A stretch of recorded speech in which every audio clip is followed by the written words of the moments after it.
Article 26 exchange of information. अब क्या हो सकता है कभी कभी कि मान लीजिए दो कंट्रीज हैं,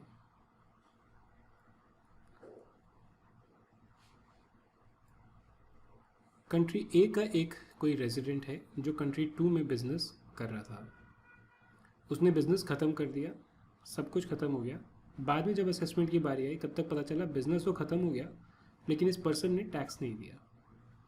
या ये भी हो सकता है कि कंट्री बी को किसी और चीज़ के मामले के लिए कुछ इन्फॉर्मेशन चाहिए हो जो कंट्री ए में अवेलेबल है। इन सब चीज़ों के लिए एक मेथड प्रोवाइड करने के लिए कि ताकि ये दोनों कंट्री आपस में इंफॉर्मेशन एक्सचेंज कर सकें, आर्टिकल 26 होता है। In order to complete tax cases the country में require certain information which may be available with the other country partner, treaty partner. Article 26 provides for the information which may be exchanged and the manner in which such request has to be made. मतलब क्या information दोनों आपस में एक दूसरे के साथ exchange करेंगे, क्या नहीं करेंगे और कैसे एक्सचेंज करेंगे, the manner in which it has to be exchanged are given here. The competent authorities of a contracting states shall exchange such information as is foreseeably relevant. मतलब ऐसा नहीं है एब्सोल्युटली एसेंशियल है, बट फोर्सिएबली आज अगर हम देखते हैं तो ये रेलेवेंट हो सकती है for carrying out the provision of this convention और टू द एडमिनिस्ट्रेशन और enforcement of domestic laws concerning taxes of every kind and description imposed on behalf of a contracting state or their political subdivision or local authorities insofar as taxation thereunder is not contrary to the convention. The exchange of information is not restricted by Article 1 and 2. तो यानी अपने कोई भी case से deal करने के लिए right जो इस ट्रीटी के प्रोविजंस में कवर्ड हो या अपने डोमेस्टिक लॉ के एडमिनिस्ट्रेशन या इन्फोर्समेंट के लिए जो टैक्सेस हैं उनको कवर करने के लिए अगर एक कॉन्ट्रैक्टिंग स्टेट को कोई इन्फॉर्मेशन चाहिए, चाहे वो उसको चाहिए हो, चाहे उसकी सब डिवीजन को चाहिए हो या लोकल अथॉरिटी को चाहिए हो, वो रिक्वेस्ट कर सकते हैं प्रोवाइडेड द टैक्सेशन जो वो ट्रीट कर रहे हैं it is not contrary to the provision of the treaty. What this means is कि exchange of information is not restricted by article 1 and 2 is कि वहाँ पर जो डेफिनेशन है कि इस टैक्स का मतलब क्या है सिर्फ उस तक रेस्ट्रिक्टेड नहीं है, even some other information can be requested. यहाँ पर कहते हैं कि the information should be foreseeably relevant. UN model थोड़ा और स्ट्रिक्ट है, वो कहते हैं एज इज नेसेसरी, मतलब जो ज़रूरी है, राइट. सेकेंडली यूएन मॉडल में एक और लाइन है जो ओईसीडी में नहीं है. इन पर्टिकुलर मतलब specifically information shall be exchange that will be helpful to a contracting state in preventing avoidance और इवेजन ऑफ टैक्सेस. मतलब जो इन्फॉर्मेशन हम एक्सचेंज करेंगे वो हेल्पफुल होगी किसी दूसरे कॉन्ट्रैक्टिंग स्टेट को टैक्स इवेशन या टैक्स अवॉइडेंस सेव करने में. Again when you go to the US one it uses the word as is foreseeably relevant. So basically 26(1) of these model provide that subject to the limitation of paragraph 3. Paragraph 3 में basically list out किया गया है कि कौन सी ऐसी information है which may not be given.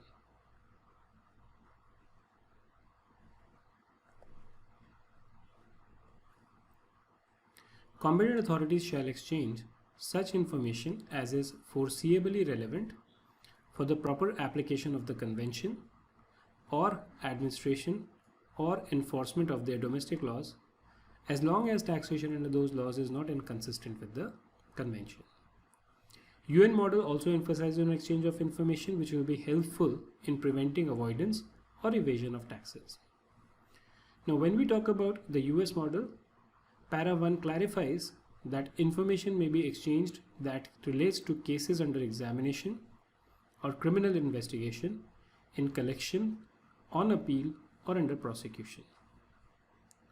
The scope of the obligation to exchange information covers information refers to the relevant information for proper application of the treaty, administration or enforcement of domestic tax laws mentioned in Article 2 and all other domestic taxes including subnational taxes. अब बात आती है कि आप कौन कौन सी information मांग सकते हो, राइट? लेकिन एक बार अगर आपको इन्फॉर्मेशन मिल गई, then how are you going to protect that information, right? ये आपकी क्या ऑब्लिगेशन है कि आप क्या दूसरों के साथ शेयर कर सकते हो, किसके साथ कर सकते हो और किसके साथ नहीं कर सकते हो.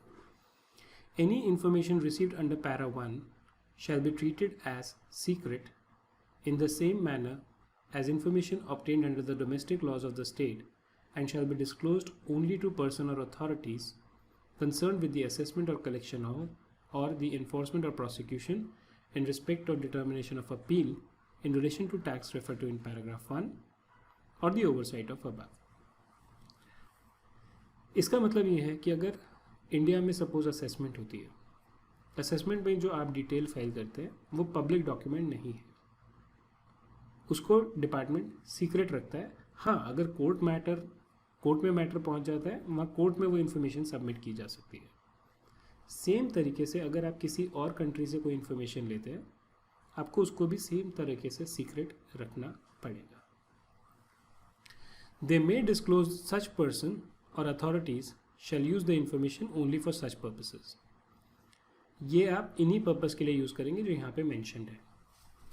दे may disclose the information in public court proceedings और इन जुडिशियल डिसीजन. ये डिस्क्लोज कर सकते हैं. नॉटविथस्टैंडिंग द फॉरगोइंग, ऊपर जो लिखा है उसको ओवरराइड करता है ये provision. Information received by a CS may be used for other purposes when such information may be used for such other purposes under the laws of the both states and competent authority of the supplying state authorizes such use. And मतलब अगर A ने B को कोई information provide की है, A का और B का लॉ ये कहता है कि जो टैक्स के लिए आप इन्फॉर्मेशन लेते हैं वो आप और किस किस पर्पज़ के लिए यूज़ कर सकते हैं. मान लीजिए टैक्स के लिए जो इन्फॉर्मेशन मिलती है आप उसको इंडिया में, I am just saying for example, money laundering cases examine करने के लिए भी यूज़ कर सकते हैं. ठीक है, अगर यहाँ इस कंट्री में भी मनी लॉन्ड्रिंग के लिए वो इन्फॉर्मेशन यूज़ हो सकती है और ये कंट्री इससे परमिशन ले लेती है इसको मनी लॉन्ड्रिंग के केस में एग्जामिन करने के लिए, then it can be use for those purposes. But otherwise generally it has to be used only for tax purposes, right? जहाँ तक बात US मॉडल की है, वहाँ पे ये इन्फॉर्मेशन आप यूज़ कर सकते हैं, but with the written consent of the contracting state that provided the information, right?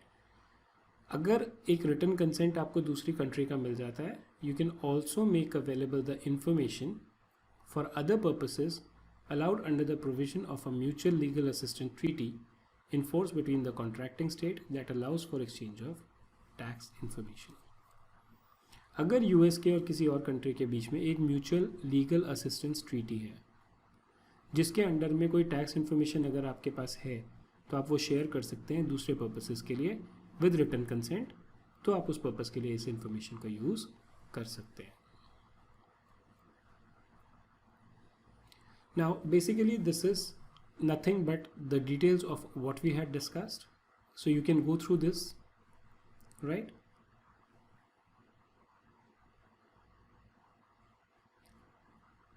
Under the UN model एक एडिशनल चीज़ जो हमें यहाँ देखने की है जो हमने ऊपर डिस्कस नहीं करी, use of information exchange for any other purpose is not permitted, right? When we talk about here we are saying we can use it for other purposes provided some conditions are satisfied. UN model में वो permitted नहीं है. Such information, such person or authorities shall use the information only for such purposes. If I just go back here, it says only for such purposes. They may disclose it in public court or judicial decisions, but they cannot use it for other purposes. Now comes the limitation, which is कि country A ने country B से कुछ information मांगी. क्या B deny कर सकता है कि मैं ये इन्फॉर्मेशन नहीं दूंगा? In no case shall the provision of paragraph 1 and 2 be construed, means interpreted, so as to impose on a contracting state the obligation to carry out administrative measures at variance with the laws and administrative practice of that state or other contracting state. मतलब अगर आप मुझे बोलते हो कि आप जाके किसी पर्सन के यहाँ रेड कर दो, बट मेरे यहाँ पे जिस पर्पज़ के लिए आप बोल रहे हो उसके लिए रेड करना अलाउड नहीं है, तो मैं कोई ऐसा एडमिनिस्ट्रेटिव मेजर नहीं अंडरटेक करूँगा जो मेरे लॉ के हिसाब से नहीं है. To supply information which is not obtainable under laws और in the normal course of administration of that और अदर कॉन्ट्रैक्टिंग स्टेट. आप मुझसे ये बोलते हो कि आप ये इन्फॉर्मेशन ऑब्टेन कर दीजिए, बट मेरे लॉ में वो परमिटेड नहीं है, राइट? ना मेरे में ना ये दूसरे के में, तब मैं वो इन्फॉर्मेशन ऑब्टेन नहीं करूँगा. And third, to supply information which would disclose any trade, business, industrial, commercial or professional secret or trade process or information of disclosure which would be contrary to public policy. अगर ऐसा है तो the other contracting state can deny to provide such information. He has no obligation to provide such information. Not obligated to comply with the request to provide such information. Now, if information is requested by a contracting state in accordance with this article, the other contracting state shall use its information gathering measures to obtain the requested information. अगर A ने B से request की information provide करने की जो with in the treaty है, तब B अपने एडमिनिस्ट्रेटिव मेजर लगाएगा ताकि वो इंफॉर्मेशन गैदर कर सके, even though that other state may not need such information for its own tax purpose. ये ज़रूरी नहीं है कि ये इन्फॉर्मेशन बी अपने टैक्स पर्पज़ के लिए यूज़ करे, but still they will try and collect this information. The obligation contained in the preceding sentence is subject to the limitation of paragraph 3. मतलब अगर आप फालतू चीज़ें मांग रहे हो वो देने की कोई ऑब्लिगेशन नहीं है, but in no case shall such limitation be construed to permit a contracting state to decline to supply information solely because it has no domestic interest in such information. जो रिक्वेस्ट दी है ये para 3 के subject to है. मतलब अगर para 3 applicable है तो B decline कर सकता है, बट बी ये क्या क्या डिक्लाइन नहीं कर सकता इन्फॉर्मेशन प्रोवाइड करना कि भाई मेरे टैक्स पर्पज़ के लिए ये रेलेवेंट नहीं है. यूएन और यूएस मॉडल जो है वो सेम है इस ट्रीटी के हिसाब से. Article 26(4) which has limited override over paragraph 3 provides that rightful request of information under this article would require the other contracting state to obtain the requested information in a manner as if the tax for which the information is requested were the tax of the requested state. आप उसी हिसाब से मांगेंगे जैसे कि अपने tax के लिए इंफॉर्मेशन मांगते हैं. Such request cannot be declined solely because the state requested has no domestic interest in such information. In no case shall provision of paragraph 3 be construed to permit a contracting state to decline to supply information solely because the information is held by a bank, other financial institution, nominee, or person acting in an agency or fiduciary capacity, or because it relates to ownership interest in a person. बहुत time क्या होता है कि जो banks हैं, काफ़ी सारे ऐसे बैंक हैं जो मनी लॉन्ड्रिंग, टैक्स इवेजन और टैक्स अवॉइडेंस में भी हो सकता है हेल्प करते हो इनडायरेक्टली. इनडायरेक्टली से मेरा मतलब ये है कि जनरली वो नहीं कर रहे हैं, they are trying to be within the legal framework, but they are trying to maintain the loopholes within certain laws and trying to help people evade taxes, right? उस case में अगर इन banks के पास कोई secret bank के पास कोई information है, वो देने से दूसरा स्टेट डिक्लाइन नहीं कर सकता ये कह के कि भाई इन्फॉर्मेशन बैंक के पास है, मैं उससे नहीं ले सकता, right? Article 26(5) ensures that declining of information under paragraph 3 cannot be used to prevent the exchange of information held by the bank, other financial institution, etc., or because it relates to the ownership interest in a person. The last paragraph, which is absent in the OECD and the US model but is there in the UN model, says that the competent authority shall, through consultation, develop appropriate method and technique concerning the matter in respect of which exchange of information under paragraph 1 shall be made. मतलब जो competent authorities हैं वो आपस में ये discuss कर सकती हैं कि भाई क्या स्टेप होगा, कैसे आप मांगोगे, कैसे हम आपको इन्फॉर्मेशन देंगे. All those things can be decided. Now, Article 26 to 26(9) of the US model are absent in the OECD and the UN model. अब ये क्या कहते हैं? Let us look at them. If specifically requested by CA of the contracting state, the CA of the other contracting state shall provide information under this article in the form of depositions of witnesses and authenticated copies of unedited original documents, including books, papers, statements, records, accounts and writing. अगर मान लीजिए specially आपसे मांगा गया है कि आप information जो है आप विटनेसेस को डिपोज कीजिए, उनसे स्टेटमेंट लीजिए या हमें ऑथेंटिकेटेड कॉपी दीजिए ओरिजिनल डॉक्यूमेंट्स की, that has to be provided.